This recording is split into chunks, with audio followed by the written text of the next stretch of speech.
Hey there, McGinn. Good to see you again. I missed you over the 3-day weekend, but at the same time, hope everyone had a great time with it. We're back at it on this Tuesday. I'm looking forward to bringing you a bunch of new books.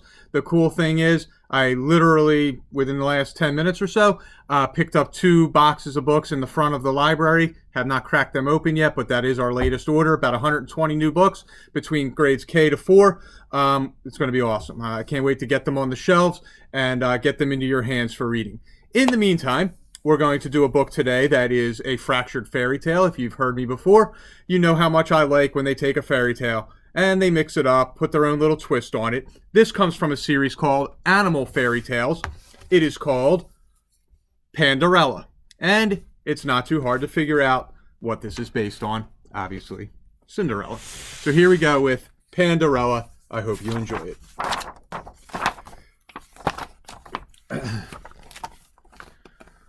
Once upon a time, there lived a beautiful panda called Pandarella. She lived with her stepmother and 2 stepsisters. They were very unkind and made her do all the work in the house.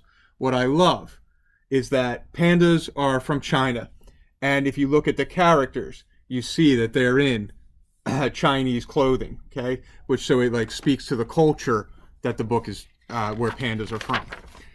One day, a messenger brought an invitation from the royal palace. The prince had invited them all to a ball, but the stepsisters told Pandarella she could not go. Pandarella's stepmother and stepsisters got dressed up and went to the ball. When they had gone, Pandarella sat down and began to cry. Suddenly, there was a flash of light, and her furry godmother appeared. "Don't cry, Pandarella," said the furry godmother. "You shall go to the ball." She waved her magic wand, and suddenly Pandarella was wearing a beautiful dress and delicate glass slippers. The furry godmother waved her wand again, and a carriage and horses appeared. They were ready to take Pandarella to the ball. "Make sure you come home before the clock strikes midnight," she warned Pandarella. When Pandarella got to the ball, the prince couldn't take his eyes off her. They danced together for hours. Suddenly the clock began to chime midnight. The magic was about to wear off.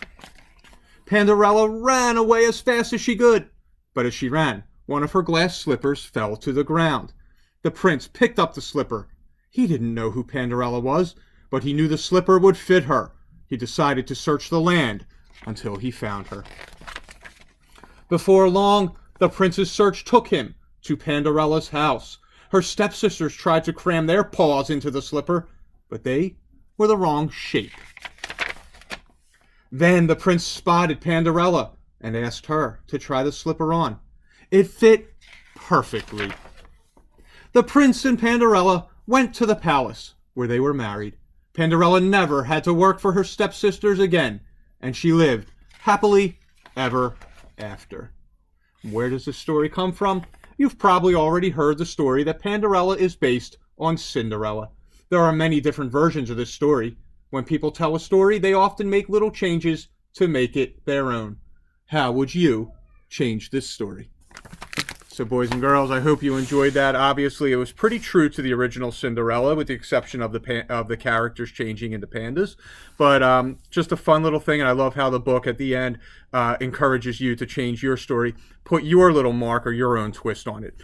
We will be back for the rest of the week with some new read-alouds, and the plan is absolutely to dip into that new box of books. Talk to you soon again.